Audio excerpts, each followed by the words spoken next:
When I arrived in Iceland Friday morning, a shuttle took me from the airport to my hostel. I checked in and tried to get oriented on a map so that I had an idea of the city layout. The receptionist let me into the room early, where I relaxed and made my tour reservations for the next 2 days.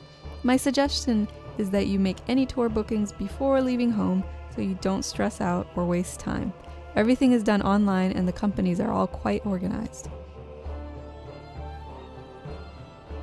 At about 1 p.m. I went out to check out Reykjavik. So this is the old harbor in Reykjavik. You can see behind me a lot of the big ships and boats and very nice eating areas and places to tour. There's also a lot of construction taking place in Reykjavik. Here's one of the main intersections of Reykjavik. After exchanging money at a bank, I searched for the walking tour starting point, but never found it. Many of the streets are at odd angles, and so I kept getting slightly lost. Nevertheless, I enjoyed walking past a lot of neat shops and restaurants. The buildings are brightly colored, there are murals, sculptures, and a lot of people walking around.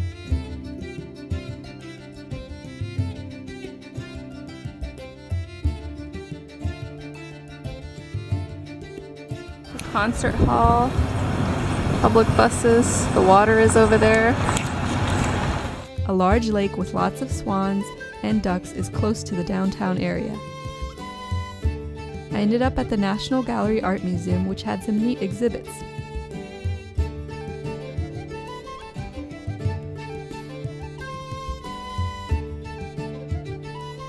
At the modern cathedral, I got a gorgeous view of the city and compared notes with other tourists.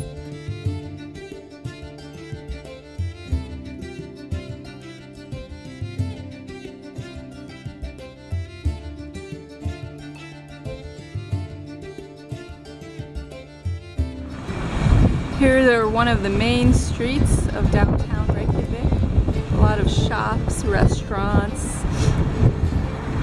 I'm standing on the balcony of the 4th floor of my hotel.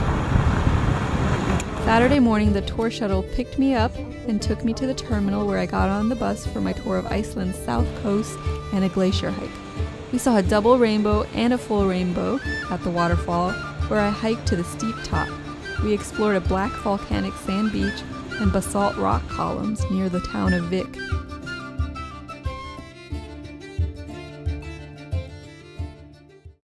And during this tour we visited a waterfall that's very famous, and then part of it I hiked up the waterfall, which was really steep. There was just a staircase leading up to the top. And at the waterfall there were 2 rainbows, so I got to see the double rainbow. I also got to see a full arc of the rainbow, a couple photos of me by there, which is awesome. Over here, this black sandy beach is really beautiful, and the sand is very fine-grained. You can sort of see it here. The water is very tumultuous and noisy, super windy and cold today.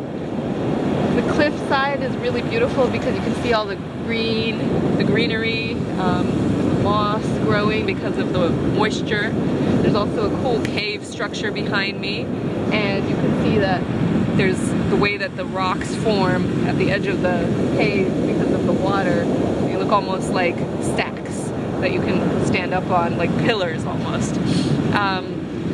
They said don't go in the water because it's really dangerous, and people have gone and they've died, so I'm not going to try it.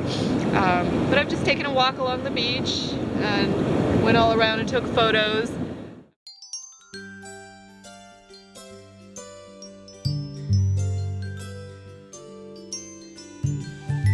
Even wearing a poncho, I still got soaked while walking around and behind the gigantic waterfall. Tremendous, huge waterfall behind me. It is amazing. You walk behind it and around, go up.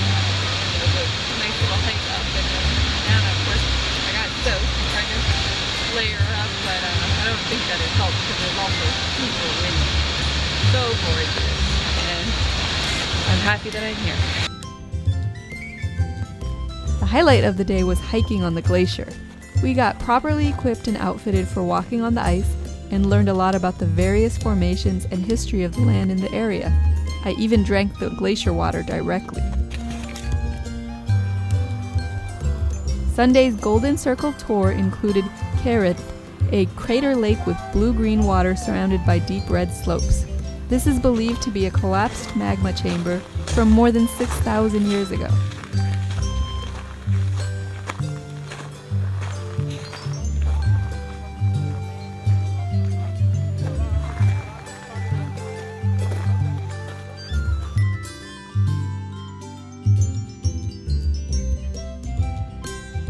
Next was GULLFOSS waterfalls, massive and brilliant.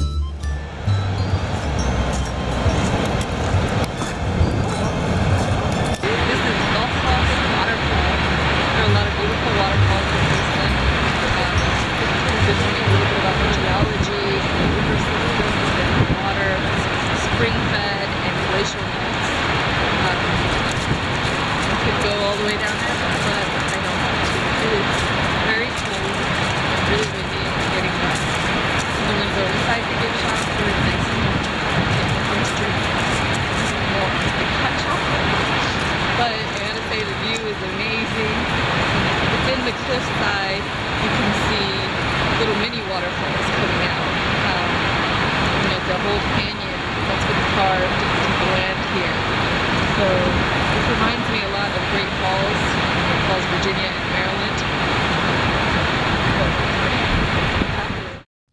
At Geyser, the little geyser named Strókur erupts about every 7 minutes, going as high as 20 meters. The neatest part is watching the massive blue bubble that forms before it bursts.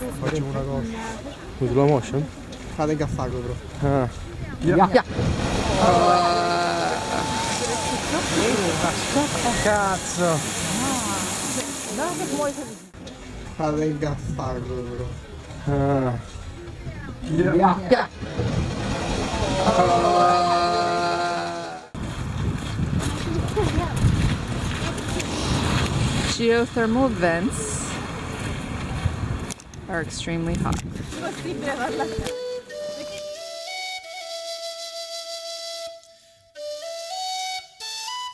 At a family dairy farm, we tasted fresh skyr, a very popular Icelandic cultured dairy product. We also had fresh cheese and ice cream while learning about the dairy industry. I put a lot of sugar in my skyr and I couldn't drink the whey.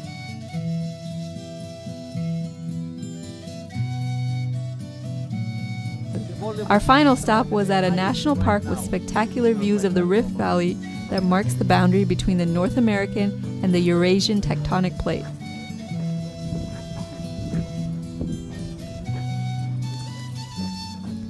I appreciated how seamlessly the tour companies operate. They seem to be masters of logistics. Plus there's Wi-Fi on practically every bus, making it easy for me to update and communicate with my family. The tour guides did an excellent job of telling us about geology, history, and even some folk tales. Each rest stop is so comfortable and well equipped. I met many cool people on my tours and at my hostel. I learned about their travels and got ideas for future travel. I had dinner with 2 people visiting from DC who I met on one of the tours. At the spectacular Harpa Concert Hall, I even enjoyed a clarinet and piano concert.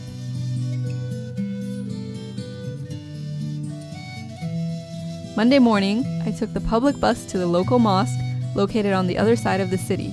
Bus drivers helped me figure out which bus to get on, and I popped into 2 stores to ask for directions. The masjid, or mosque, is in an office space on the 2nd floor with 1 classroom and a large prayer area. I saw blueprints for a future building which they are working towards.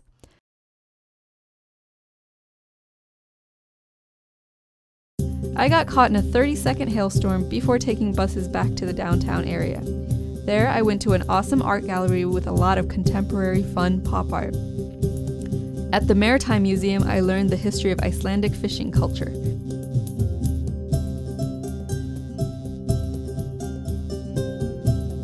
After a fish stew lunch, I did some quick shopping for gifts and headed back to get my luggage from the hostel. Goodbye, Reykjavik. It was wonderful. I hope to come back one day, God willing, inshallah. This is the Sun Voyager sculpture. Sun Voyager.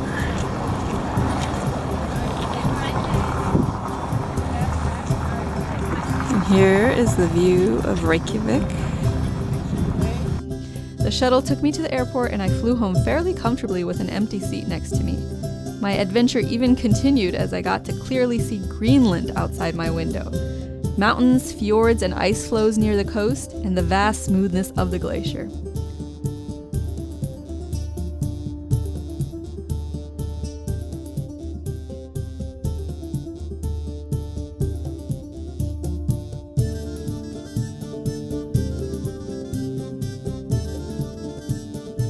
One of my main travel goals is to see the Aurora Borealis, but each night was too cloudy during my trip.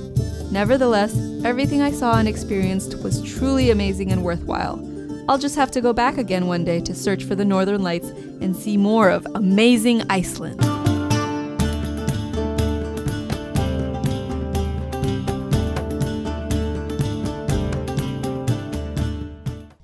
This Dean TV video was made possible in part by Islamic Relief, working together for a better world, and by Recycle Processing Incorporated.